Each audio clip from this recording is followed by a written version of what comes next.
Hello everybody, it's Dr. Kashey, and I'm here to remind you food is a nice warm blanket. Few things feel better than snuggling up next to the warm Netflix monitor with a nice tub of ice cream, especially when you've got the weight of the world on your shoulder. When you have long crappy days, sometimes all you want to do is plop down and chow down on a big box of Salisbury steak TV dinners. Not that I've ever had any experience doing that in my life. It doesn't matter how motivated you are. When you're as exhausted as hell and you feel trashed, that's just what sounds good. Even when you're not exhausted and trashed, that's what sounds good. But when you have a rough day, or frequently have rough days, or it feels like life is super rough all the time, you get exhausted in multiple ways. You have a severe lack of physical energy, a severe lack of emotional energy, and really, you're just psychologically probably a little twisted. It's difficult to think straight when you're stressed as hell. You can wake up right as rain, but by the time the sun goes down, when you're drained, making decisions that help you are definitely way more difficult than making decisions that sound a little more convenient. Or even worse, cathartic. You're gonna go right to the things that made you feel better versus good or bad. It's pleasure seeking or comfort. The same difference to me. It's difficult to appreciate the opportunities you have when you feel like either the sky is falling or you're getting sucked into a sinkhole. And what I really mean is the opportunity to take care of yourself and improve your quality of life in ways that are meaningful. Chances are there's a point in your day when your motivation begins to wane and you start to become exhausted. When that happens, when you have to make decisions about either getting closer to your goals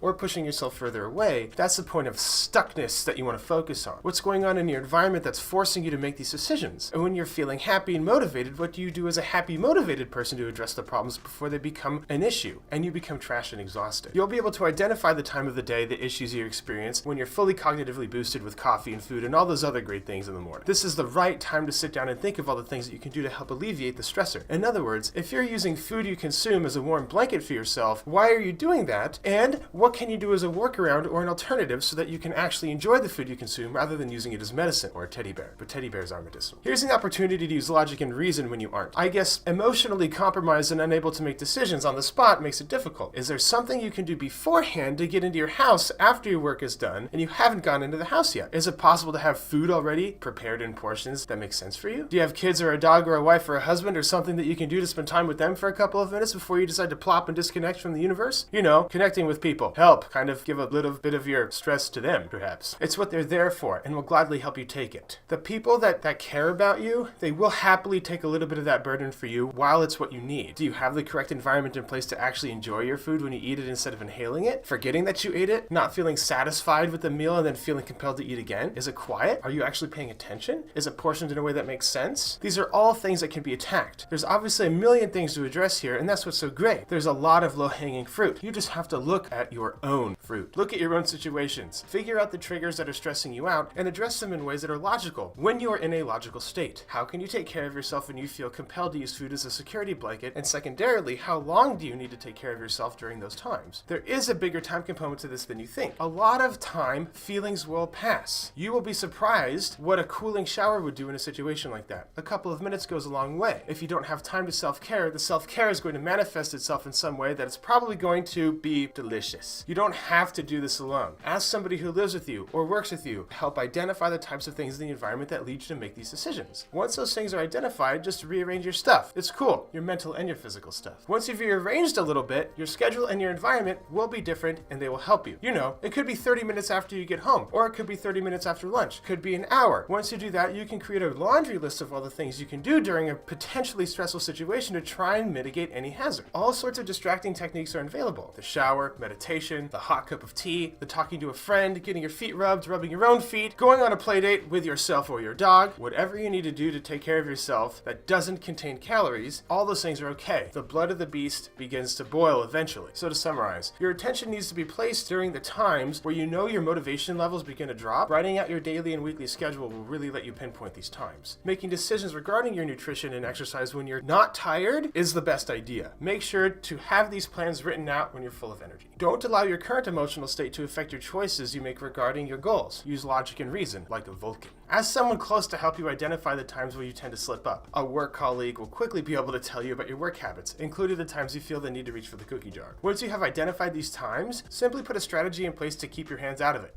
If you're picking up what I'm putting down and want to learn more about cognitive nutrition so you can finally live the life you deserve, then learn about my Kickstart program by clicking the link in the description box below.